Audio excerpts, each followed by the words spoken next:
Bonjour et bienvenue à ce cours sur les origines multiethniques de la nation linguistique anglo-saxonne.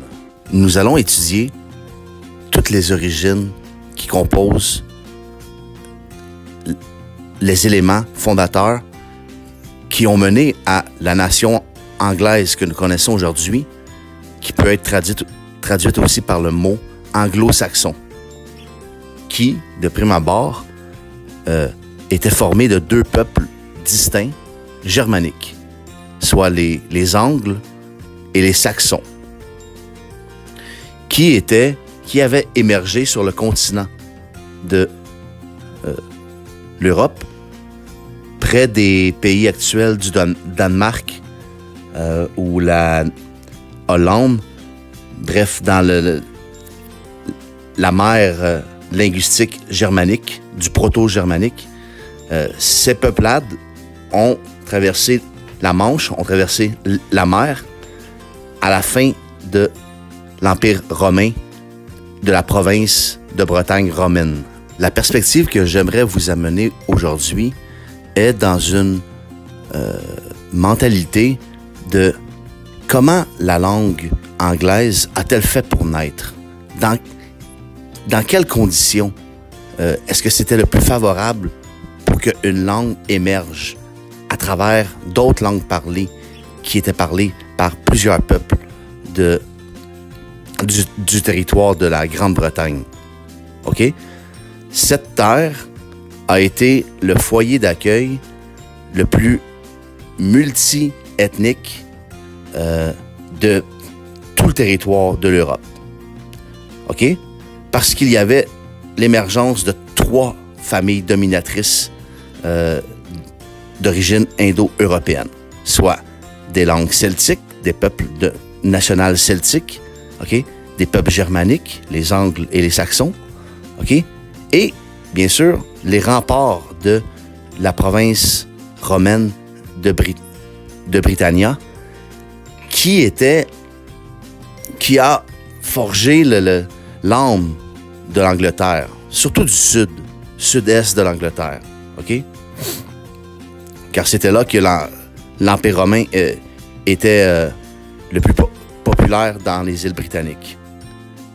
Bon, il faut comprendre aussi que par le fait qu'il y a eu des murs construits au nord de l'Angleterre pour séparer, pour protéger la province romaine britannique, OK? On parle du mur d'un empereur qui s'appelait Adrien, OK? Le mur d'Adrien, et ensuite ça fut construit plus tard, une vingtaine d'années plus tard, par le fils de cet empereur-là, qui s'appela le mur d'Antonin.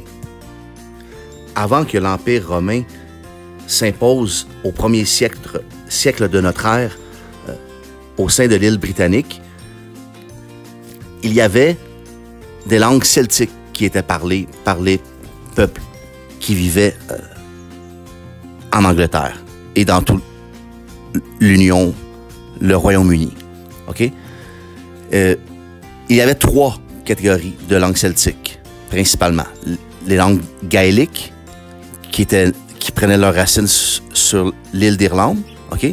Ensuite, il y avait la langue celtique britannique, qui était vis-à-vis l'Angleterre. Et en Écosse, c'était les Picts. OK? Mais cette langue-là, aujourd'hui, elle est éteinte. OK? Alors, c'est important de savoir que avant que l'Empire romain s'installe dans le sud, à Londonium, Londres, ils vont faire face à des langues celtiques insulaires qui viennent des îles et non des langues celtiques continentales comme parlaient les Gaulois. Alors, les Romains vont être capables d'imposer leur langue vernaculaire et leur langue classique qui était utilisée par le clergé, par les administrateurs, par les empereurs, par les chefs, les dirigeants de l'armée, OK? Mais le peuple parlait un latin vulgaire. Jusque dans les années 500 après Jésus-Christ, à la chute de l'Empire romain. Alors, l'effondrement de la province britannique romaine et de tout l'Empire romain crée un vide linguistique vers l'an 500 de notre ère. Okay? Et puis, cette occasion-là est saisie par des peuples germaniques qui s'appellent les Angles, les Saxons, les Jutes et les Frisons.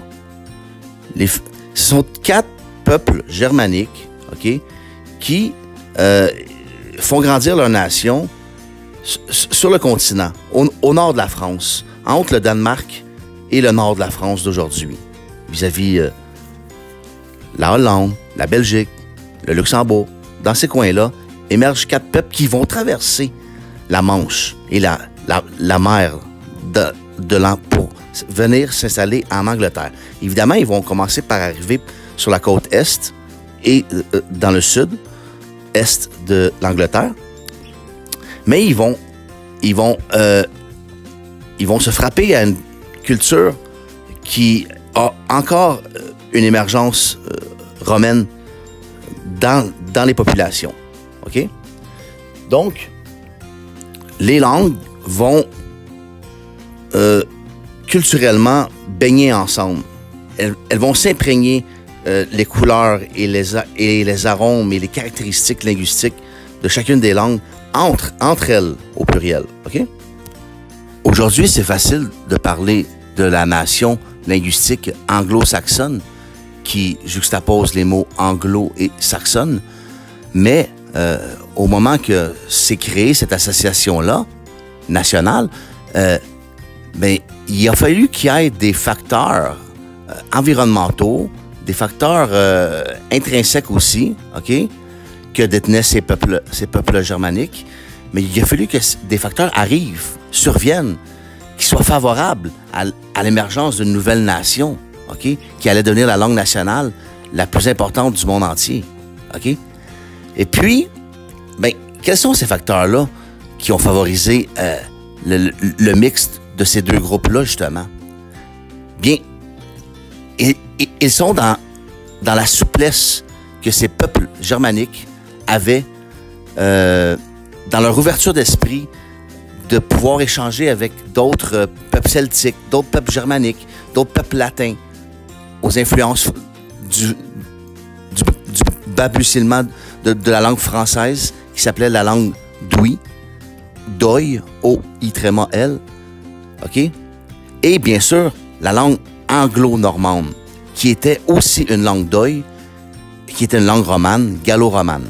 Les langues du monde entier évoluent à même titre qu'une famille linguistique se propage, OK? La théorie de Charles Darwin de l'évolution doit s'appliquer. Okay? Les corps forts vont résister, les corps faibles vont s'effacer. Donc, les langues fortes vont résister, les langues faibles se sont effacées. D'accord? Et puis, l'anglais est en train de se former. Et au moment qu'il se forme dans les territoires de l'Angleterre, bien, il s'émane avec plein d'autres langues celtiques, britanniques, par exemple, le gallois. Il y a des influences anglo-normandes, la langue d'Oï, le français, qui est la langue de Guillaume le Conquérant, le premier roi de l'Angleterre, qui était anglo-normand aussi. Mais qu'est-ce qui fait que cette dynamique est favorable à l'émergence de la nation anglo-saxonne qui sont en train de se rencontrer? Mais c'est qu'ils sont plus souples dans leur façon d'inventer les mots, de créer des phrases. OK? Ils empruntent plein d'éléments linguistiques aux anglo-normands, justement, au latin aussi. Il y a 60% des mots de la langue anglaise qui viennent soit du latin ou soit du français ou de l'anglo-normand. OK? Et au moment que les mots s'inventaient, comme, mettons, invention, mais ils s'inventaient autant dans la langue anglo-normande, dans la langue d'Oï, le français, et dans la langue anglaise. Invention, invention, invention. OK? C'est comme ça que la langue anglaise s'est diversifiée. Ou bien en latinisant le mot français tout en le mettant au goût du jour de l'anglais. Par exemple, le mot diplôme ou dilemme. Mais on dit en français dilemme et diplôme. En anglais, c'est diploma and dilemma. Alors, le français permet au E d'être un E muet, mais il permet aussi de se faire prononcer. Mais en anglais, ça finit mieux quand on finit sur des A, comme la California, au lieu de la Californie, la Floride. Mais non, eux autres, ils l'appellent la Florida. Si l'anglais qu'on connaît aujourd'hui est devenu la langue nationale du royaume d'Angleterre et de l'Empire britannique, eh bien, c'est à cause des peuples des Angles et des Saxons, OK?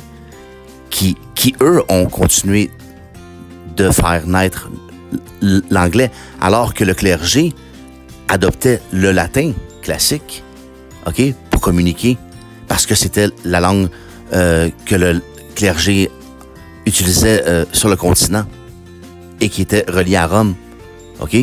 Faut pas oublier que la vague de christianisation a eu un impact majeur sur le destin de l'Angleterre, OK? Et puis ben, c'est par la romanisation de Londres, OK, qui était une ville extrêmement favorable au commerce, très bien située, OK, qui a permis de créer à l'Angleterre ses racines romaines, à laquelle elle peut toujours s'identifier aujourd'hui, par exemple, qui ont emprunté l'alphabet romain, l'alphabet latin, OK? Ce n'est que vers le 15e siècle que la langue anglaise est devenue la langue officielle du royaume d'Angleterre. Parce qu'avant, c'était soit le français, l'anglo-normand, OK? Ça pouvait être le latin classique, OK? Mais c'est grâce au peuple qui l'ont fait émerger. Même s'il y avait 5-6 langues qui se parlaient pendant le Moyen-Âge, partout en Angleterre, mais c'est le peuple qui l'a fait naître grâce aux échanges avec le français, le latin, les langues celtiques, OK? Puis, aujourd'hui, mais il faut voir que Londres est devenu un nouveau pôle international, comme un peu Rome l'était avant. Et c'est pour ça que ce qui est arrivé dans la tête des Anglais, qu'est-ce que le fait de parler la langue anglaise a pu leur permettre de pouvoir faire? Mais c'est qu'ils ont émané une nouvelle nation. La nation anglaise est devenue la nation britannique. Et là, ils ont voulu tout contrôler, ils ont voulu tout faire à leur façon. Et il y a eu des sabotages en Amérique, avec les États-Unis. Ils se sont battus contre leurs frères. Leurs frères de même langue, de même nation, de même nom de famille. OK? Et ils ont saboté avec le Canada, avec les francophones ou avec les Premières Nations. Ils ont saboté en Inde, en créant 2 pays avec le Pakistan, l'Inde. Puis là, les hindouistes puis les musulmans étaient tous mêlés, alors que ça allait bien avant. Ils ont saboté en Afrique du Sud avec l'apartheid. Ils ont saboté au Zimbabwe avec la Rhodésie, au Kenya, partout en Afrique. En Australie, il y avait une politique d'immigration blanche. Donc, même si tu faisais partie de l'Empire britannique, mais que tu avais la peau foncée, comme si tu étais indien, mais tu pouvais pas aller en Australie. Mais si tu étais germanique, allemand, blanc, tu pouvais y aller. Alors, ben c'est là que, quand ils ont voulu devenir le centre du monde, Londres, ben c'est là qu'ils ont fait des erreurs, selon moi. Des erreurs politiques, des erreurs gouvernementales. Alors que leur génie aux Anglais, ben ils le font très bien quand ils restent sur leur île. Alors qu'ils inventent tous les sports du monde, comme le badminton, qui est une ville en Angleterre, le squash, le tennis, qui a été inventé par les Anglais, le soccer, 90% des sports ont été inventés par les Anglais. OK? Et puis, ils font de la bonne musique. Alors, ils sont devenus aussi le centre du monde. Et le roi, aujourd'hui, le roi Charles III, est non seulement le monarque représentatif de l'État, mais c'est aussi un chef souverain d'une religion, la religion anglicane, pour faire compétition à Rome, justement. Alors, il est là, le génie de la nation anglaise. Et comment a-t-il pu se servir le plus possible des merveilles des langues celtiques, germaniques, latines, d'influence latinisée, francisée, jusqu'à en faire perdre sa face devant le monde entier?